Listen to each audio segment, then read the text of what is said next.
ঢাকা ছাড়া 64 জেলা ভ্রমণে সবাইকে স্বাগতম। আমি আলিমদার, আমি ঘুরি সারা বাংলাদেশ।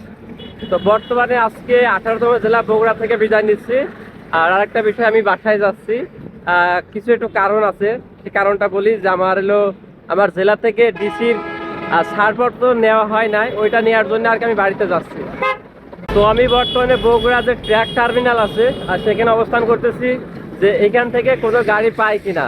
আমাকে সর্বপ্রথম বগুড়া থেকে নাটোর যেতে হবে, নাটোর থেকে কুষ্টিয়া বা ওইদিকে ঝিনাইদহ যেতে হবে। আর ট্রেন অনেক দেরিতে, যার কারণে আমি ট্রেনের জন্য অপেক্ষা করছি না। আর এই হচ্ছে ট্রাক টার্মিনাল অবস্থা, সব ট্রাক দাঁড়ায় আছে। আর দেখি কোনটা আমার কপালে লেখা আছে আজকে। হাঁটতে হাঁটতে নাটোরের যে পথটা, সে পথে চলে এসেছি। এখনও আমি হাঁটতেছি, এখন আমি কোনো গাড়ি পাই নাই, দেখি কোনো গাড়ি পাই কিনা। আর এটাই হচ্ছে নাটোরের রোড, যেটা কিনা 68 কিলো। বগুড়ার এই বাইপাস থেকে 68 কিলো নাটোর। মাটির ঢালি থেকে প্রায় 4 কিলোমিটার আমি হাঁটতে হাঁটতে চলে এসেছি নাটোরের পথে। তবে অনেকগুলো আজকে গাড়ি সিগন্যাল দিয়েছে থামানোর জন্য, কেউ থামে নাই।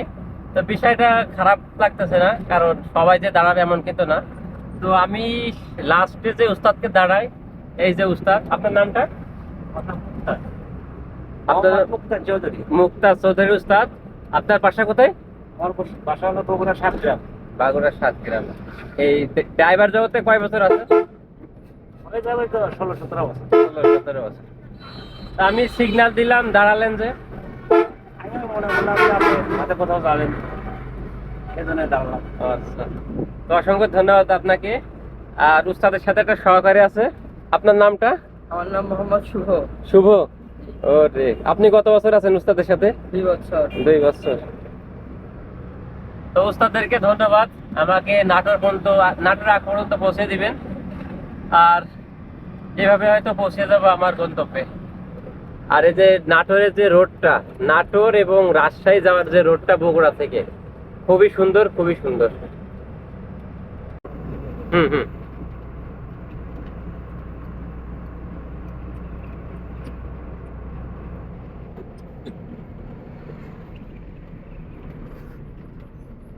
বন্ধ হয়ে দেবো। বগুড়া থেকে চলে এসেছি নাটোরের সিংড়া উপজেলায়। আর সামনে দৃষ্টিনন্দন মডেল মসজিদ, আপনাদেরও একটু দেখাই। এই যে মডেল মসজিদটা, সেই সুন্দর। আর সামনে একটা ফ্লাইওভার। নাটোর জেলা কম সুন্দর না, আমার নাটোর জেলা ছিল 5 নম্বর জেলা। আবারও আগে চলে আসলাম বাড়ি যাওয়ার জন্য।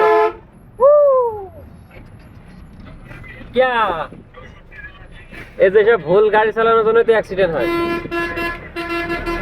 Singra bus stand, Singra. আর এটা হচ্ছে নাটোরের চলন বিল। চলন বিলে এখন ধান আছে, ধান এখন তুলে ফেলবে, না হলে আবার বর্ষাকালে ধান সব তলিয়ে যাবে। আর এই বর্ষাকালে আসলে কিন্তু দারুণ সৌন্দর্য দেখা যায়। চলন বিলের মাছ, দেশীয় মাছের জন্য খুবই বিখ্যাত। এই হচ্ছে চলন বিল, ওই যে সব ধান কাটতেছে মাঠের মাঝে।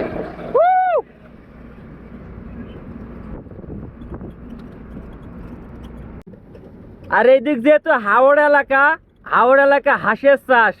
ও রে, হাঁস থেকে মাংস, ডিম পাওয়া যায়। এদিকে মানুষের বুদ্ধি আছে, প্রচুর হাঁস, প্রচুর। আর এখনো কাজ চলমান রাস্তার।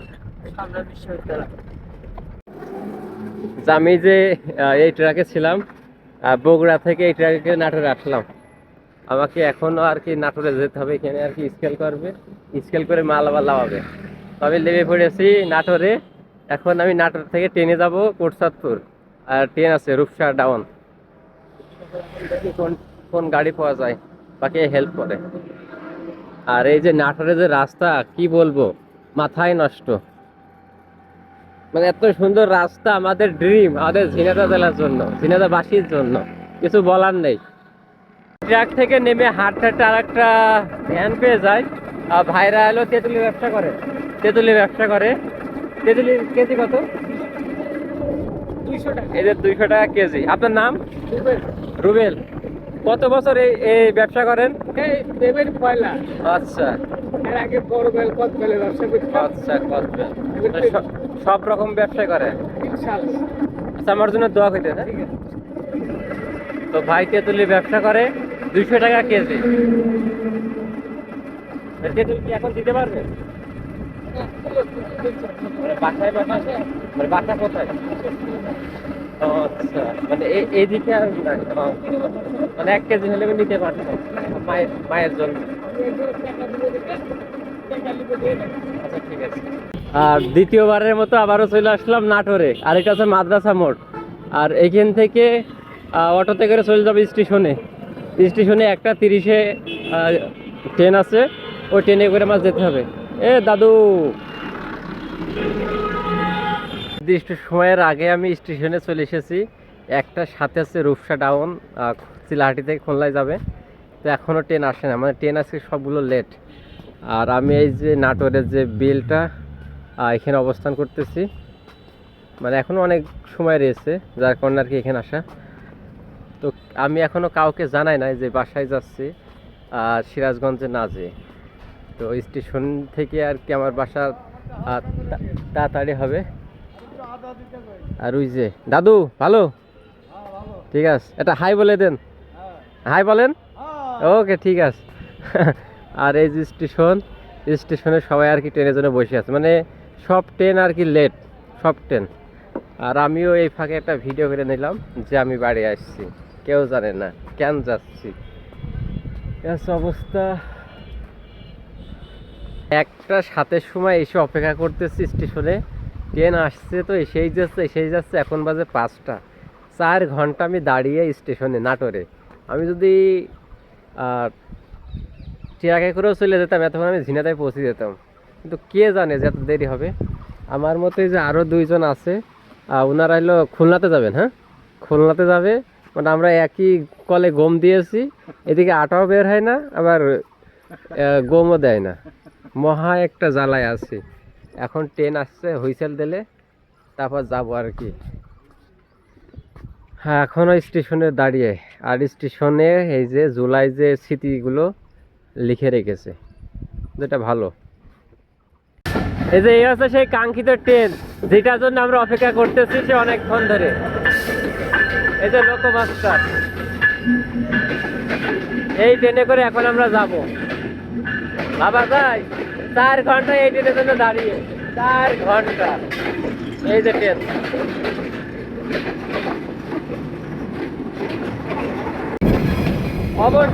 অবশেষে 4 ঘন্টা পর ট্রেনে উঠলাম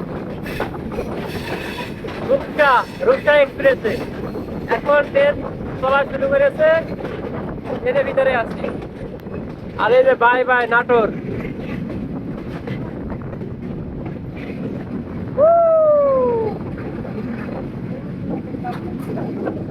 এই হচ্ছে ঈশ্বরদী জংশন, আমাদের ট্রেন দাঁড়ায় আছে, এখন ইঞ্জিন চেঞ্জ হচ্ছে। আর এই পাশে আরো ট্রেন আছে, এখন দেখা যাক কখন যায় আর কি। এই হচ্ছে অবস্থা। আজকে দিনটাই আর কি আমার জন্য। কিছু খাইনি দুপুরে, এক ভাই এলো কলা রুটি খাইতে দিয়েছিল, তাই খাইছি, ওইভাবে আর কিছু খাওয়া হয়নি। এই যে অবস্থা।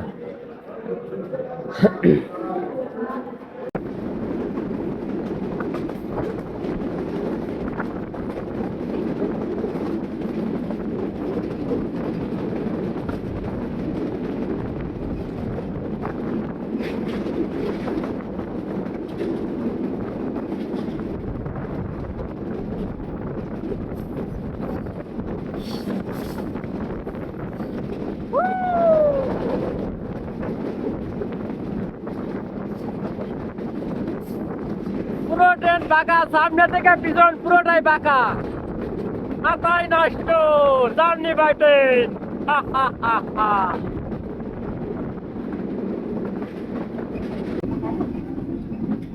এই যে বাংলাদেশের কোটি টাকা সম্পদ, ওই পারমাণবিক বিদ্যুৎ কেন্দ্র, ও রে। আর সামনেই হচ্ছে পাকশি ব্রিজ। এখন আমরা পাকশি ব্রিজে প্রবেশ করবো। পাকশি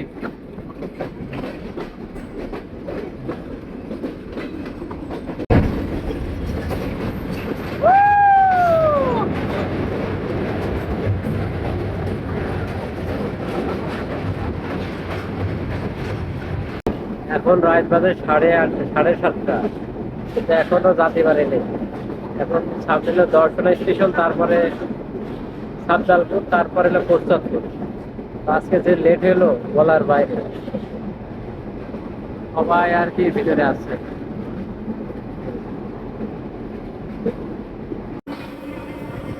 অনেক সাধনার পর কোটচাঁদপুরে চলে আসলাম।